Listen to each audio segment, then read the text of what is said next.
contains themes and scenes which may not be suitable for very young audiences. Parental guidance is advised.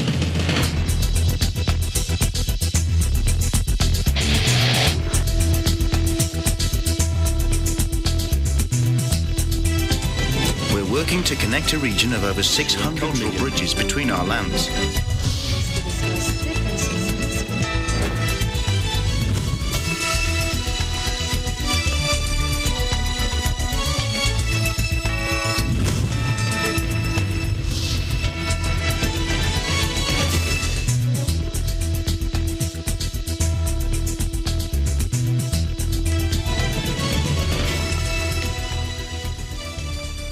Hello, I'm Alma Angeles. Welcome to ASEAN in Focus. We're coming to you live from Manila and Vietnam. Hello, Eliana. Hi, I'm Eliana Faith Sebastian from EBC Vietnam Bureau, giving you the news in the dynamic ASEAN region. On today's headlines. Today, we're honored to have His Excellency Charles C. Jose, Ambassador of the Philippines to Malaysia, to talk about the current coronavirus situation there. An autistic teenager jailed for writing messages deemed insulting to the Cambodian government vowed to continue to fight for patriots after he was released from prison on Wednesday. And a top Thai court ruled that speeches by 3 protest leaders calling for royal reforms amounted to a bid to overthrow the country's monarchy, potentially opening the way to treason charges against them.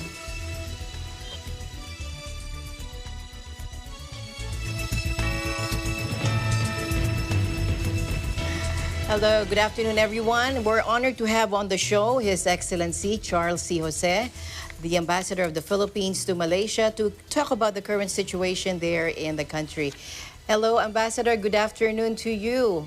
How are you po? Hello, good afternoon po. At thank you for having me once again sa inyo pong programa. I'm happy to be here. Oh, we're very happy and honored to have you on the show, Ambassador. Ambassador, please tell us po, what is the current situation there po in Malaysia? Well, unti-unti na po nagbubukas ang Malaysia, no? Many of the restrictions previously associated with the movement control order have now been lifted, no? For example, since October 11, inaalaw na po ang interstate travel. And mula nung November 7, inilagay na po ang buong bansa, no? Ang buong Malaysia, except yung states of Kelantan and Sarawak, under Phase 4 ng kanilang National Recovery Plan.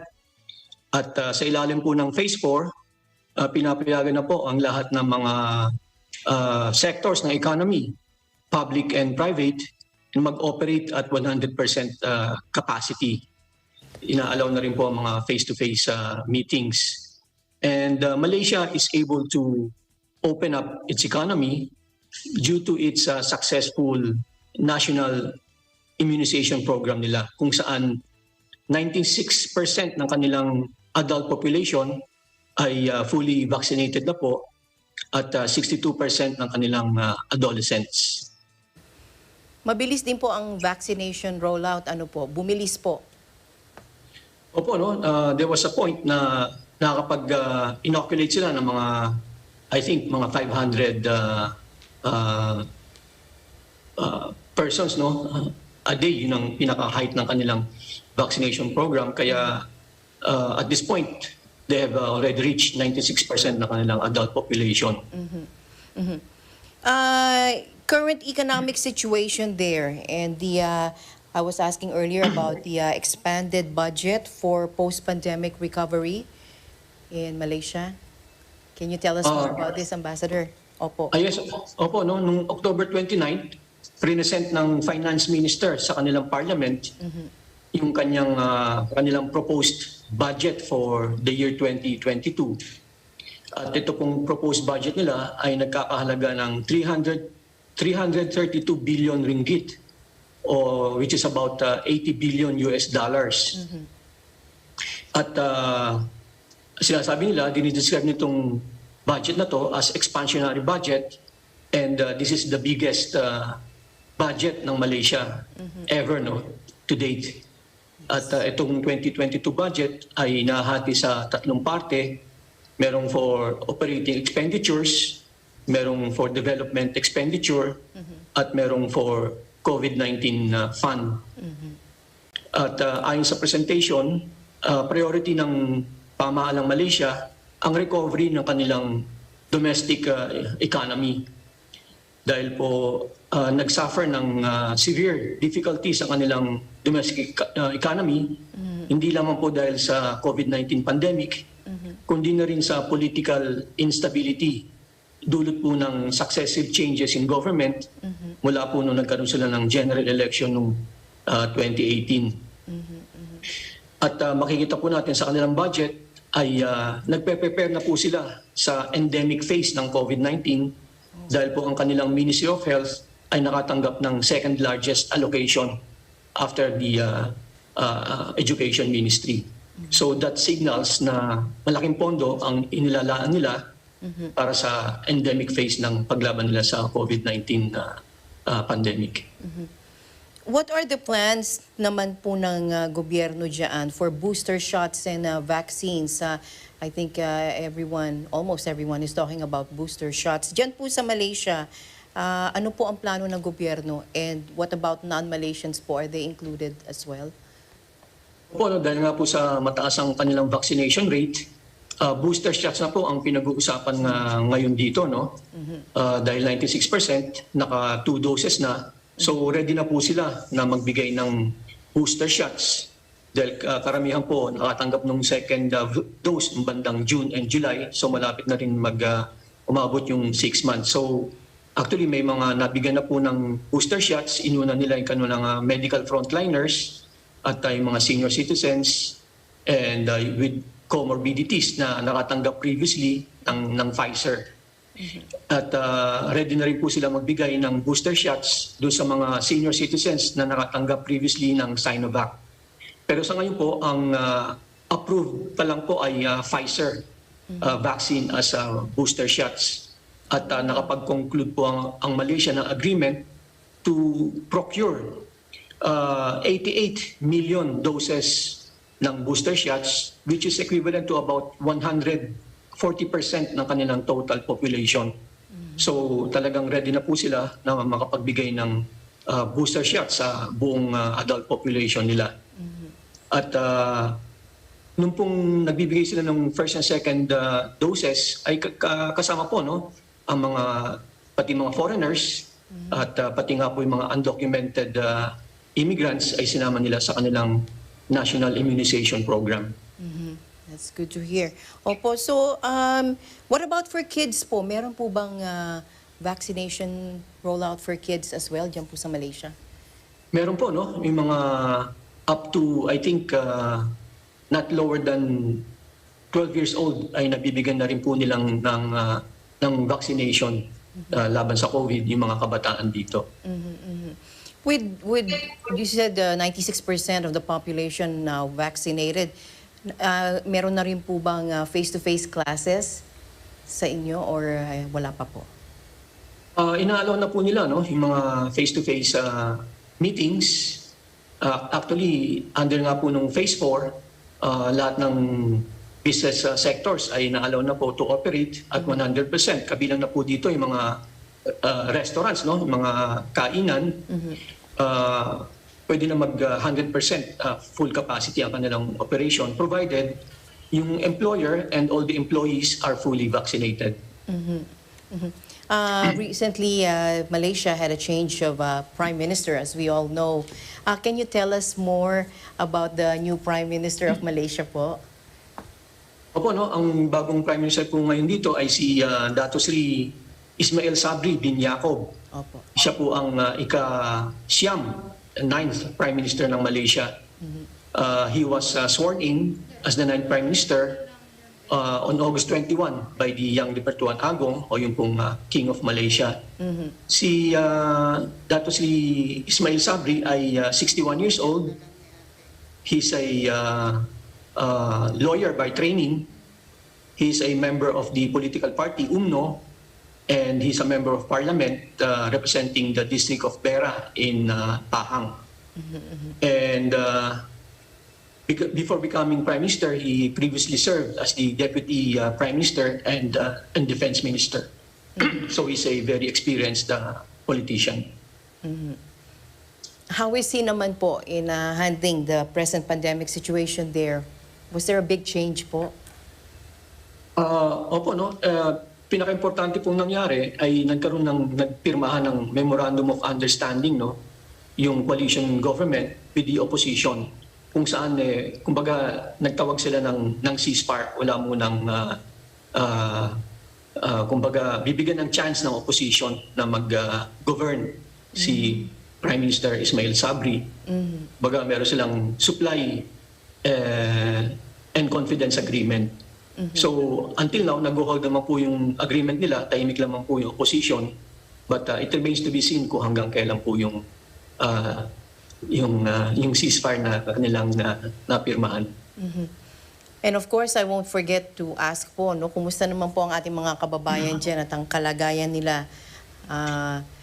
Are there any present repatriation flights from Malaysia to the Philippines or steady lang po sila dyan?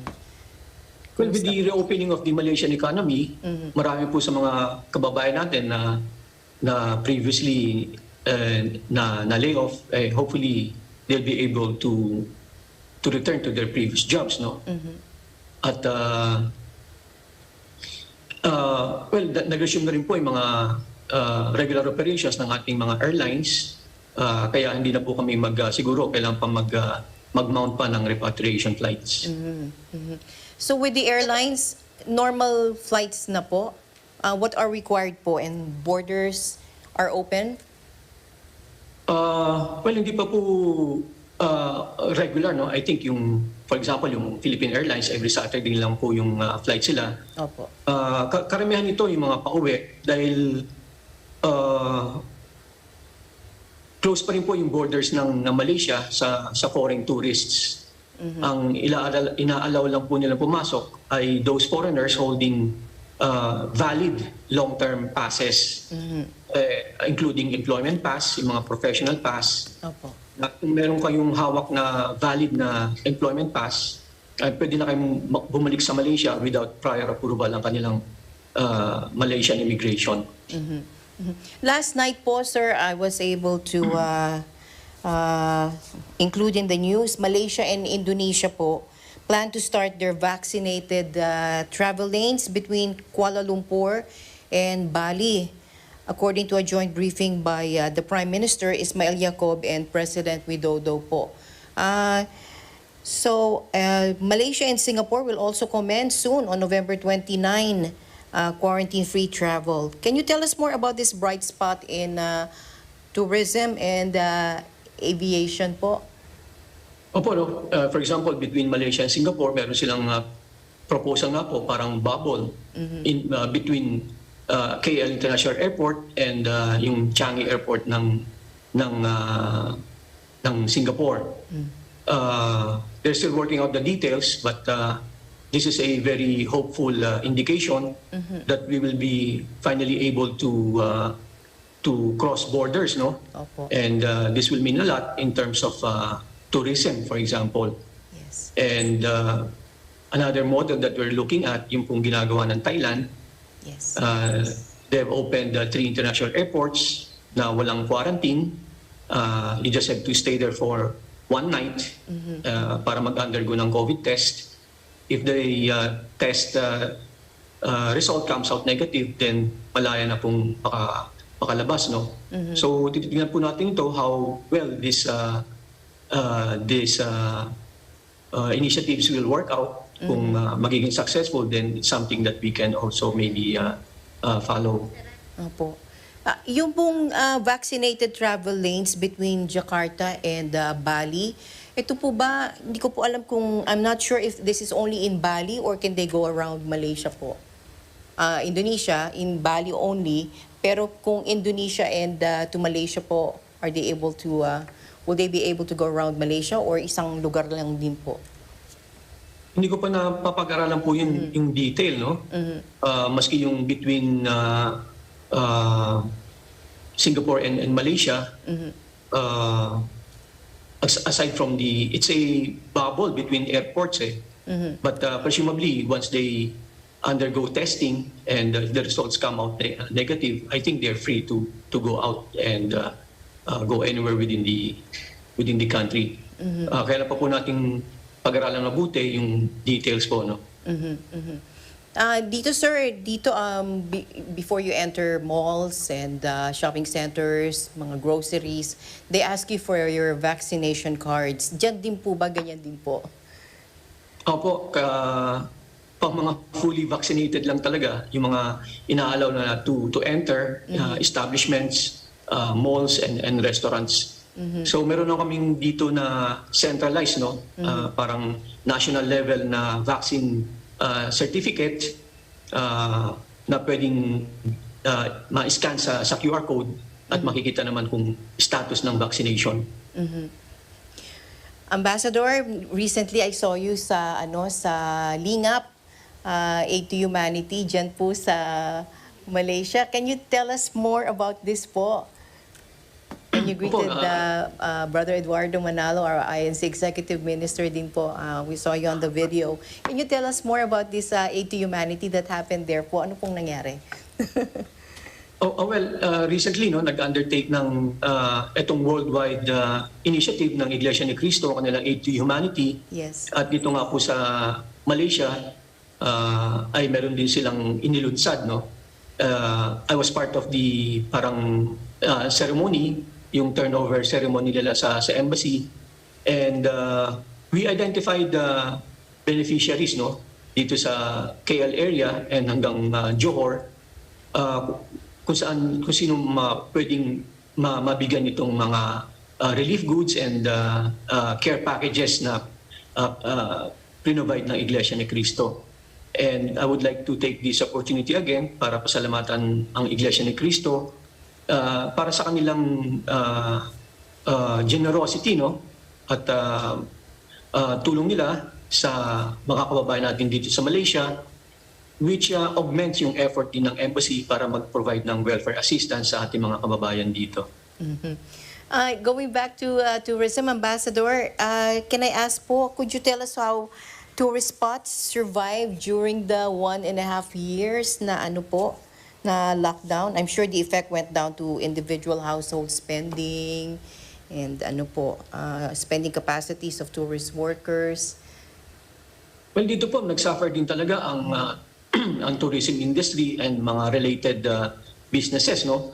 May mga ilang hotels na nagsara sa Malaysia at marami rin pong mga workers nagtatrabaho sa mga tourism-related businesses ang nawalan po ng trabaho. But like I said earlier, we are hopeful that with the reopening of the Malaysian economy, ay talagang pinopromote nila ang revival ng tourism, ang recovery ng economic sector na to, which is very important to the contribution nito sa kanilang GDP. So hopefully, pati po yung mga nawalan na trabaho will be able to go back to their previous work. Ambassador, are there any ongoing projects or future projects dyan po sa embassy? Ako po, I would like to take this opportunity again para ipaalam po sa ating mga kababayan na magkakaroon po ng tinatawag na passport renewal center ang embassy dito. This is in line with the effort of the Philippine government to respond to the needs of the Filipinos overseas for their passport renewal needs. So this means ay magiging dalawa na po ang option ng ating mga kababayan dito kung saan po nila pwedeng i-renew yung kanilang passport, either sa Philippine Embassy o dito po sa bubuksan na passport renewal center. This will begin operation sa November 16. So, November 16 ay tatanggap na po ng passport applications itong passport renewal center. Pero itong passport renewal center, they can only accept applications yung pong may mga simple renewal lang po ng passport. Simple renewal meaning ay expired na electronic passport lang. Pero kung yung mga lost passport, mutilated passport, passport na yung pang color green and color maroon na hindi po electronic, at yung pong passport na nangangailangan ng changes sa biographical data ng passport holder, ayun po kailangan pa rin sa Philippine Embassy. Dahil po ngayon, during the pandemic, ay nag-launch po kami ng online appointment system, kaya limited lang po ay natatanggap namin na applications per day. So ngayon po may dalawang option ay madadagdagan rin po yung opportunity nila na makapag-renew sa lalong madaling panahon. At kung simpleng renewal, pwede po sila dun sa Passport Renewal Center. Kung medyo complicated yung case, dun po sila sa Philippine Embassy. Sir, do you have any message to our viewers right now? Para po sa mga kababayan natin dito sa Malaysia, at na tulad nila, natutuwa rin ako dahil nga sa significant improvement ng COVID situation dito sa Malaysia. We're starting to experience, ma-regain yung dati nating unrestricted movement dito sa Malaysia, which augurs well for the economy at it augurs well for the employment and income ng ating mga kababayan dito. All right, thank you very much, Mr. Ambassador, for your time at always po maraming salamat at lagi niyong pinaunlakan ang aming pag-imbita sa inyo dito po sa ASEAN in Focus. Till next time, Mr. Ambassador, ingat po kayo. Maraming salamat po. Maraming salamat sa inyo. Thank you. Thank you very much. His Excellency Charles C. Jose, Ambassador of the Philippines to Malaysia. And the news continues here on ASEAN in Focus. We'll be right back.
Talaga namang nakakabilib ang sipag ng mga Pinoy. Shaman. Ate, kuya, can you please make straight? Yeah. Nakakaluwag-luwag na, tuloy pa rin ang kayod. Yo, sorry, I don't have change for 5 and bad. Ang Dani, yung horses ko nakawala. I-check mo nga what's wrong. Priceless ang barkada moment. Masakit kasi po yung ulo. Bakit sumasakit yan? Sa mga larong ganito kayo magiging mas close. Lalo na kung may tawanang involved. Nakikikain yung rider sa amin. Sugar level po natin, sir. Level 2 po. Funniest nakaball videos.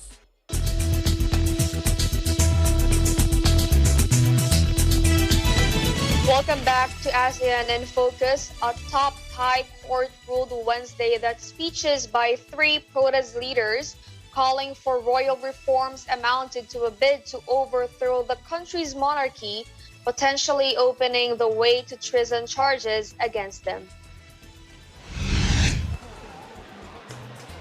Thailand's super wealthy royal family wields enormous influence in society and is shielded from criticism and scrutiny by draconian royal defamation laws that carry prison sentences of up to 15 years per charge.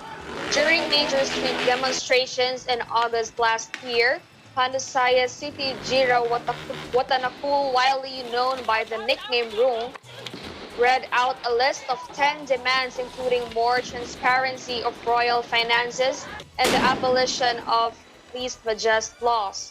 The controversial speech and others by two other protest leaders, lawyer Anon Numpa and Panupong Mike Jadnok, at the Thammasat University rally tested the boundaries of free speech in Thailand.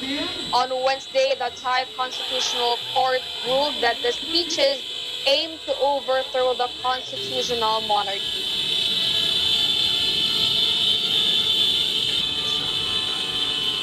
An autistic teenager jailed for writing messages deemed insulting to the Cambodian government vowed to continue to fight for patriots after he was released from prison on Wednesday.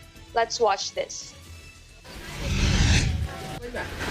ខ្ញុំបាទមានអារម្មណ៍ថាខ្ញុំបានចេញមានសេរីភាពវិញហើយប៉ុន្តែខ្ញុំក៏សង្ឃឹមថានឹងត្រូវតែតស៊ូជានិច្ចហើយខ្ញុំតស៊ូដើម្បីអ្នកស្នេហ៍ជាតិឬក៏នឹងជួយជាមេត្តាភូមិហើយក៏សង្ឃឹមថា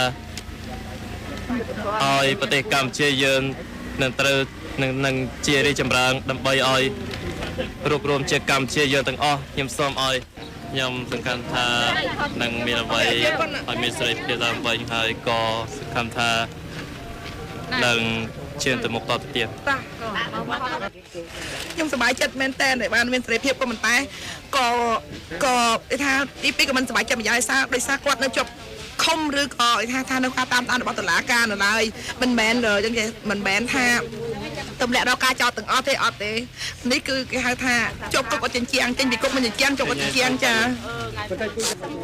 ទោះយ៉ាងណាខ្ញុំមានអារម្មណ៍ក៏សប្បាយចិត្តដោយសារអីគាត់មានសេរីភាពនៅក្រៅឃុំវិញក៏ជាជាងនៅក្នុងជាប់ពន្ធនាគារដោយសារខ្ញុំបានមើលថៃគាត់ខ្ញុំខ្លួនឯងនឹងឲ្យគាត់បានចូលរៀនវិញចាហើយសំខាន់បើសិនជាគាត់ចូលរៀនវិញនឹងមានភាពរើសអើងពីមិត្តភ័ក្តិឬក៏ញាតិខាងនឹងយ៉ាងណាទេចាដោយសារគាត់ធ្លាប់មានឈ្មោះតែជាប់គុកចា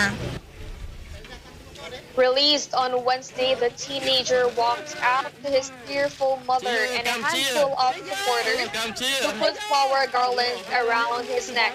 The son of a jailed opposition figure, 16-year-old Pak Soban Chai, was arrested in late June for posts on a private group on the Telegram messaging service, a move that drew alarm from rights groups over the treatment of children with disabilities. In a statement, 3 UN rights experts condemned Pak Soban Chai's case as a shameful nadir in the authorities' continuing campaign of intimidation and violence against critics of the Cambodian government.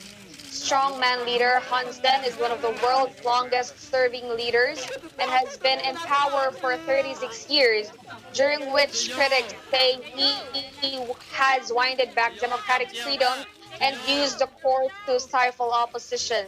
Last week, a court ruled Pak Soban Chai's messages constituted incitement and were insulting to public officials and sentenced him to 8 months in prison.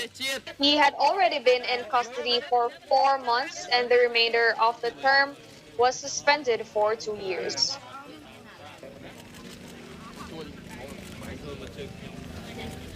The United States on Wednesday slapped sanctions on 2 Cambodian officials over a U.S.-funded naval base that is increasingly being renovated for use by China, alleging corruption. The Treasury Department said it was freezing any U.S. assets and criminalizing transactions with senior Defense Ministry official Chow Pirun and Naval Commander T. Vin over the Ream Naval Base. The 2 and other Cambodian officials allegedly conspired to inflate costs at the base on the Gulf of Thailand and take the proceeds, according to the Treasury Department. Cambodia, whose longtime leader Hun Sen is one of China's closest partners in Asia, has been dismantling facilities at the Ream base that were built partly with U.S. money and played host to U.S. exercises. On a visit to Cambodia in June, Deputy Secretary of State Wendy Sherman voiced concerns about China's presence at the base and sought clarification on the demolition of 2 U.S.-funded buildings. She also said that a Chinese military base in Cambodia would undermine its sovereignty, threaten regional security, and negatively impact U.S.-Cambodia relations. Satellite imagery taken in August showed that the construction of 2 new buildings, likely indicating that China is pushing ahead on a new agreement, according to the Asia Maritime Transparency Initiative at the Center for Strategic and International Studies in Washington. Cambodia's Defense Minister T. Ban last year told AFP that his country has the right to seek aid from anyone who wants to help Cambodia's development and had no obligation to inform Washington. Laotian police have carried out Asia's biggest ever single seizure of illegal drugs, finding more than 55 million methamphetamine pills in the back of a beer truck, a United Nations official confirmed Thursday. The Southeast Asian country has in recent years been a gateway for drug traffickers moving meth shipments out of Myanmar's troubled Shan state and into Thailand and beyond. On Wednesday, police stopped a truck carrying beer crates in Laos, northern province of Bokeo, which borders Thailand and Myanmar. UN Office of Drugs and Crime Regional Representative Jeremy Douglas told AFP that the 55.6 million meth tablets and 1,537 kilograms of crystal meth reported by Laos late yesterday is a record for a single seizure in the region. It is 3 times the meth tablets that Laos seized all last year and close to a third of the crystal meth. Local media said authorities questioned the driver of the truck, which was ferrying crates of beer Lao, leading them to a nearby house where 2 men were detained. Beer maker Lao Brewery issued a statement denying any involvement in the drug smuggling case and insisted it has strict anti-drug policy. It added that the truck in question was not registered with the company or to any of its distributors. Wednesday's massive haul comes as the so-called Golden Triangle region sees a surge in its multi-billion-dollar methamphetamine and synthetic drugs trade.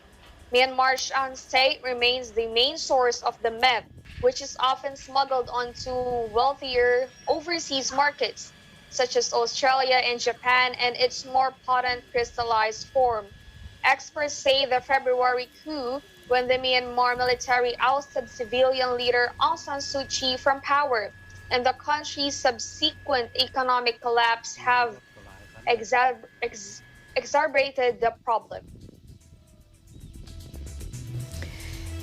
Chinese President Xi Jinping warned against a return to Cold War-era tensions in the Asia-Pacific, urging greater cooperation on pandemic recovery and climate change. Amid growing tensions with the U.S. over Taiwan, partially offset by a surprise deal between Beijing and Washington on climate, President Xi said all countries in the region must work together on joint challenges. Take a look. 以意识形态划线 搞地缘政治小圈子，终究是没有前途的。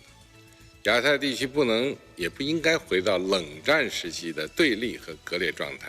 无论世界形势如何演变，亚太经济韧性好、动力强的优势不会改变。要坚持向前看、朝前走，反对歧视性、排他性做法。 Xi said countries should step up cooperation in research, production, testing, and mutual recognition of vaccines to emerge from the shadow of the pandemic and achieve steady economic recovery at an early date. Beijing has ramped up military activities near Taiwan, a self-ruling democracy claimed by China, with a record number of planes intruding into the island's air defense identification zone in early October. U.S. Secretary of State Antony Blinken said Wednesday that the U.S. would ensure Taiwan can defend itself to avoid anyone trying to disrupt the status quo by force. China also claims almost all of the resource-rich South China Sea, through which trillions of dollars in shipping trade pass annually, rejecting competing claims from Brunei, Malaysia, the Philippines, Taiwan, and Vietnam. Now, against that backdrop, the United States, Britain, and Australia announced in September that they had formed a new alliance called AUKUS, under which Australia will acquire nuclear-powered submarines using U.S. technology. The Philippine Navy is eyeing stronger defense relations with France in the near future. The introductory courtesy call of the newly designated French ambassador to the Philippines, Her Excellency Michelle Bocaz, on PN Chief Vice Admiral Bordados, served as an avenue for discussions centered on bolstering the defense and armed forces relations between the two countries, rule-based order, and the observance of international law in freedom of navigation. Navy spokesperson Commander Benjo Negranza said in a statement Wednesday night. Bocaz visited the PN headquarters at Naval Station Jose Andrada in Manila and made a courtesy call on Bordado on Wednesday. She also conveyed her pleasure of being at the PN headquarters, as maritime is an area where France and the Philippines collaborate very closely. Meanwhile, Bordado discussed various collaborations and partnerships between the Philippine Navy and the French Navy, including port calls, naval exercises, and training. In other news, a 38-year-old mother and her 3 young children died in a fire that broke out early Wednesday morning in Barangay Pagduge, Dumangas in Iloilo City. Fire Senior Inspector Michael Salvacion, Fire Marshal of the Bureau of Fire Protection, Dumangas Station, identified the victims as Rhea Padios and her 3 children aged 7, 6, and 3. The victims were unable to go out of the burning house. Initial information gathered from the neighbors of the victims showed that the fire started in the bedroom of the victim's house and it quickly spread to the living room. He said while the house was made of bamboo and nipa, yet the family has installed steel matting on the windows to serve as protection due to alleged rampant theft in the area. An investigation is still ongoing as to the cause of the fire. To avoid similar incidents, Mr. Salvacion said the public should always provide an exit other than the main entrance of their house. Our windows should have a way out so that in case of a tragedy, they would know where to exit, he added. The door should also be swinging out to avoid being trapped. The damage was initially estimated at 70,000 pesos. ASEAN in Focus will be back after a short break.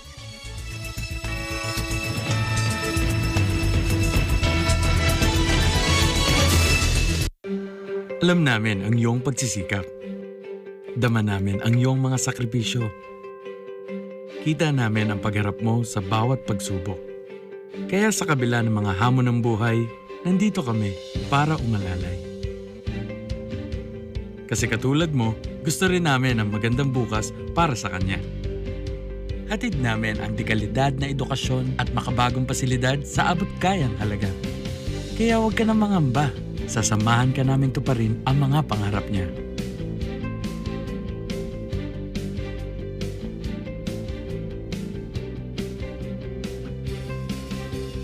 Maaasahan mong sulit dito ang mga pinagsikapan mo. Sa aming mga makabagong pasilidad at sistema ng edukasyon. May lalabas natin ang aking talino at mga kakayahan niya. Kahit sa munting halaga, makakasiguro ka na makakasabay siya sa mabilis na pag-ikot ng mundo. Sa New Era, karamay mo kami sa bawat hamon. Kaagapay mo kami sa bawat hakbang. Kasama mo kami sa bawat ngiti at tagumpay.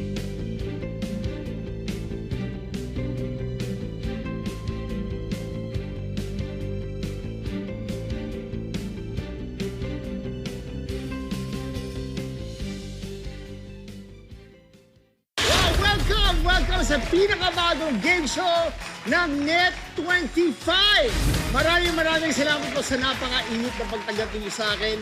para maging bahagi ng saya at panalo agad-agad. It's been a while and you deserve it. But dimples should be seen everywhere. Kaya simulan na natin ang pamimigay ng agad-agad na kasiyahan at cash siyahan dito sa newest game show na diskarte at bilis ng kamay ang puhunan. 3 rounds ang paglalabanan ng 4 na players. Isa sa kanila ang magwawagi ng 20,000 pesos na posibleng umabot ng hanggang 100,000 pesos! Sigurado ako maiuwi ko ang premyo na 20,000. Sigurado ako. Yan! Nasa akin eh. Bakit dapat sa yan? Nakita ko dun eh. Kala ko, tara, game! Agad-agad! Kinuha ko. Ito na ang pangalawang agawan choices. 17,100. O. 12,000. C. 400,000. D. 1.7 million. Agad-agad. Pinindot siya ni Wes, so ikaw ang sasagot na to. Natakot ka sa numbers. Pag numbers kasi kainis eh. Pero pag talent free numbers, masaya yun. Alex, sino ang pinipili mong sasagot ng tanong na yan? Wilma! Ang bilis! Alam mo bakit? Bakit? Wilma doesn't know. And I'm your Tara Game Master, Aga Mulak. And this is Tara Game! Agad-agad!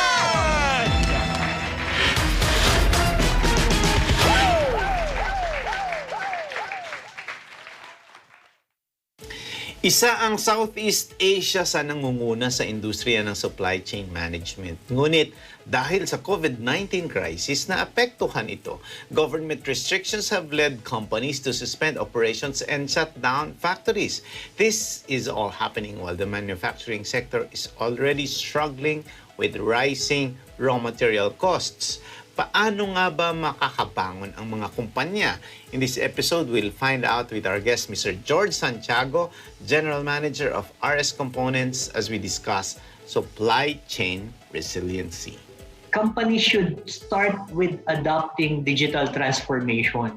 But the good thing is, maganda yung competition, so maraming services and solutions that were made available. All these in this episode of Open for Business.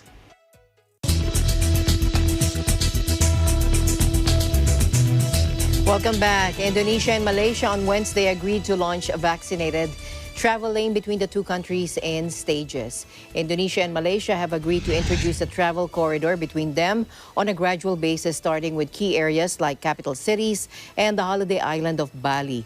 Now, this was announced in a joint statement following a meeting at the State Palace in Bogor outside Jakarta between Indonesian President Joko Widodo and Malaysian Prime Minister Ismail Sabri Yaakob.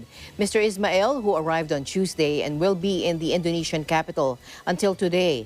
According to the Straits Times, the two leaders on Wednesday witnessed the signing of two memoranda of understanding on education and customs by their ministers. Before leaving Jakarta, Mr. Ismail is scheduled to meet Indonesian businessmen, the chief editors of Indonesian media, and Malaysian residents in Indonesia. He is also due to visit a defense industry facility in Bandung in West Java. The Commission on Elections on Wednesday, November 10, said election candidates caught buying votes may face administrative and criminal charges and may be disqualified from running during the 2022 elections. Let's take a look.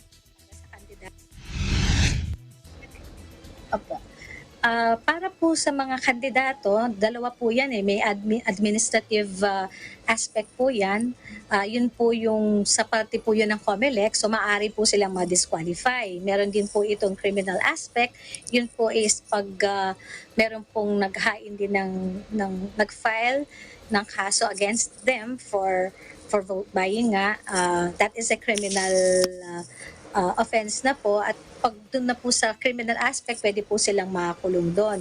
Pero ang jurisdiction lang po bali ng COMELEC is on the disqualification of the candidate. Yun po yung para sa kandidato. Dapat din po malaman ng taong bayan na hindi lamang po para sa kandidato, hindi lamang sila ang napaparusahan sa vote buying. Dahil kahit ang tayong mga botante, pag tayo po ay nahuli naman ding tumanggap, kasama po tayo doon at maaari din po tayong makasuhan ng isang election offense, which is punishable po for 1 to 6 years imprisonment.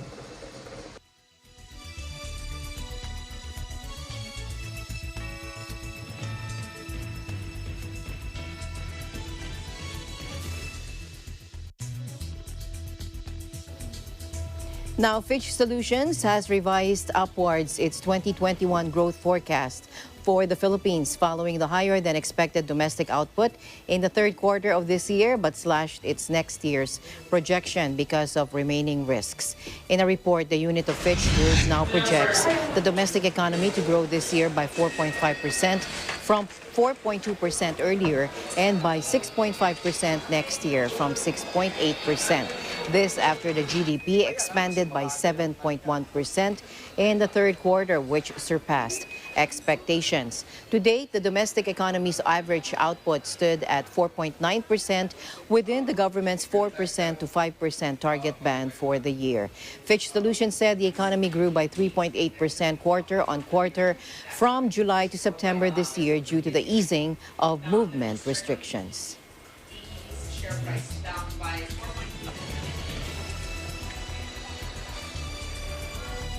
Thank you, Eliana, for keeping me company today here on ASEAN in Focus.